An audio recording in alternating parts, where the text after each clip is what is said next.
오미크론 변종의 시장 영향과 분석 그리고 투자 전략에 대해서 설명을 드리도록 하겠습니다.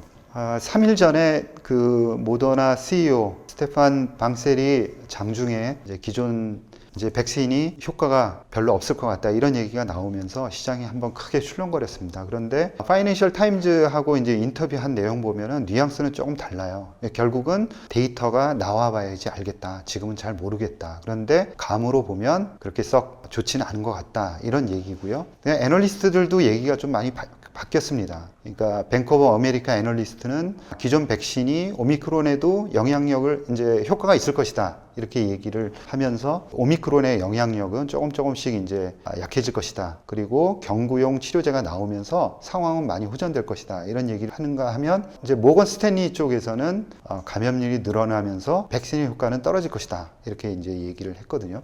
이 상황들을 보면은 감염력은 세기 때문에 감염은 늘어나면서 백신의 효과는 조금씩 떨어지는 거 아니냐. 이런 쪽으로 이제 얘기들이 많이 오가고 있는 것 같습니다. 감염력은 이렇게 높다고 하는데 증상은 어떤가? 지금 여러분들도 이제 얘기를 많이 들으셔서 알 텐데 남아공 쪽에서 얘기가 들리는 거는 이제 증상이 심하지는 않다. 그래서 입원이라든가 사망으로 이어지진 않을 것 같다. 라는 이제 보고가 있었고 그 다음에 또 하나는 그 주로 이제 감염됐을 때 증상이 경증이었고 기존의 변이와는 많이 좀 다르다 이런 얘기들이 있었습니다. 기존 그 델타 변이라든가 감마 변이에 있어서는 후각하고 미각에 이제 손실이 있었는데 그런 증상이 좀 없는 것 같다. 그리고 대신 이제 극심한 좀 피로감을 느낀다. 이런 얘기거든요.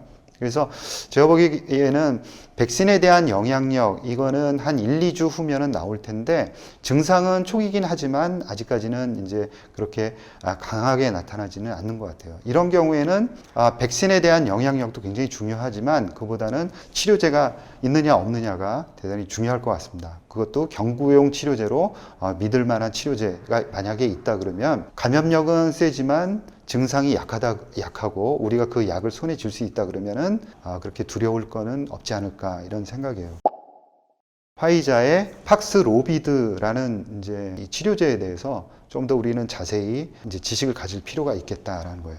좀 살펴보면 왼쪽에 보이는 게 우리 세포입니다. 그리고 바이러스가 이제 들어와서 우리 세포 안으로 이제 들어오려면은 ACE2라는 수용체를 통해서 들어오죠. 그러니까 그 코로나 바이러스의 스파이크 단백질이 ACE2 수용체하고 다 결합을 하면서 들어오는 거예요. 우리 항체라 그러면은 스파이크 단백질에 먼저 가서 붙어서 이제 ACE2 수용체하고 결합하는 걸 미리 막아버리는 거죠. 어떻게 보면 기량제하고 상당히 비슷한 개념이다 이렇게 보시면 될 것 같아요. 그래서 중화 항체라고 하는 거는 우리 세포 안으로 들어오지 못하게 하는 겁니다. 그러면 어떻게 되냐면 세포하고 세포 사이에 돌아다니다가 굶어 죽겠죠. 이제 복제를 하지 못하기 때문에 죽을 수밖에 없습니다. 그러면 팍스로비드는 어떤 거냐? 일단은 그쪽에서는 커팅을 하지 않습니다. 그리고 화이자의 그 CEO가 얘기한 것처럼 대부분의 변이는 어디에서 일어나냐면 이번 그 오미크론처럼 스파이크 단백질에서 일어나지 않습니까? 그러니까 50개의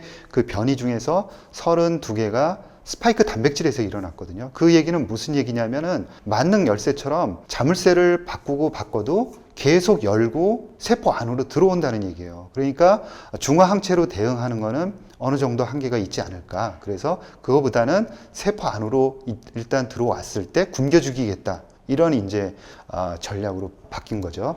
어떤 전략이냐면 일단 그 바이러스가 ACE2 수용체하고 맞물려서 들어오고 나면은 바이러스가 하는 일은 딱 한 가지입니다. 뭐냐면 자기하고 똑같은 놈들을 계속 복제해내는 거죠. 복제할 수 있는 재료들은 우리 세포 안에 널려 있으니까 그 세포 안에 있는 재료들을 다 활용을 합니다. 처음에 들어오자마자 두 가지를 하는데 RNA 바이러스이기 때문에 그 자기가 갖고 들어온 그 껍질 안에 지노믹 RNA가 있는 거죠. 그래서 그 지노믹 RNA를 복제를 하고 또 그 우주선처럼 생긴 그 껍데기를 다시 복제를 합니다. 그 껍데기를 복제할 때는 어떤 생각을 하시면 되냐면 아주 긴 막대기처럼 생긴 그 단백질을 먼저 만들어내요. 그리고 나서는 그 단백질을 아주 설계도에 맞춰가지고 일정하게 자르는 거죠. 자르고 나서 그 잘려진 것들을 이제 조립을 합니다. 조립을 해서 우주선을 만든 다음에 RNA를 다시 집어넣고 그리고 나서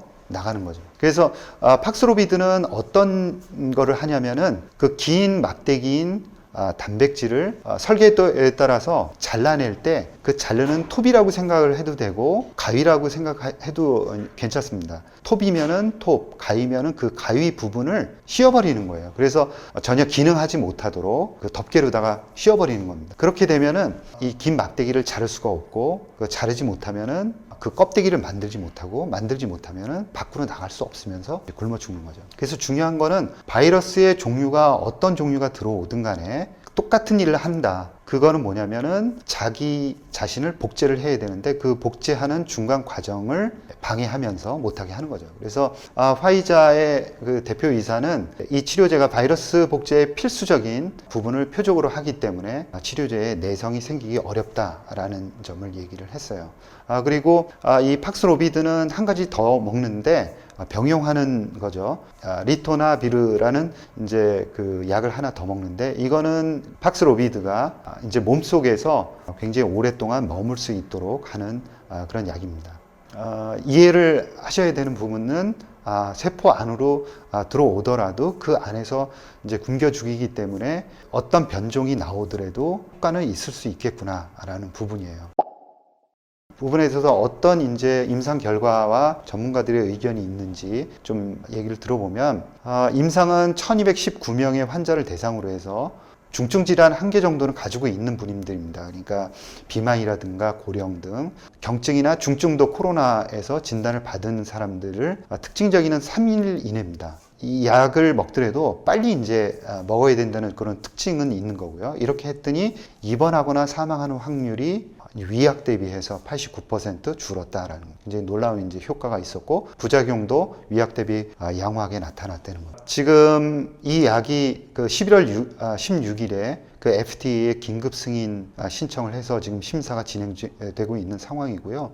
여러 반응들이 상당히 괜찮게 나오고 있습니다. 이화여대 천은미 교수님은 지금 선구매한 나라에서 효능하고 부작용이 만약에 확인된다 그러면 게임 체인저가 될 수 있는 상황이다. 라고 저 희망 섞인 그런 기대감을 얘기를 하고 있어요. 이제 처음에도 말씀드린 것처럼 독감의 치료제를 가지고 있느냐 없느냐에 따라서 우리가 하는 행동이 굉장히 달라지듯이 만약에 팍스로비드가 보급이 된다 그러면 이제 일상생활이라든가 이런 그 모든 것이 좀 달라질 수 있다 이렇게 이제 생각을 하고 있고요. 한 가지 더 희망을 가졌던 머크의 약은 별로 그렇게 이제 그 효능이 좋지는 않은 것으로 이렇게 좀 드러나고 있어서 논란이 계속 되고 있어요. 그래서 지금 그 승인을 하도록 이제 그 위원회에서 권고는 하긴 했는데 반대가 한 10표 정도 찬성이 13표 나올 정도로 이제 승인은 될 것 같지만 그렇게 크게 기대를 갖기는 좀 어렵지 않을까 이런 생각입니다. 아무튼 팍스로비드에 대해서 좀 기대를 많이 걸어보고 있고요.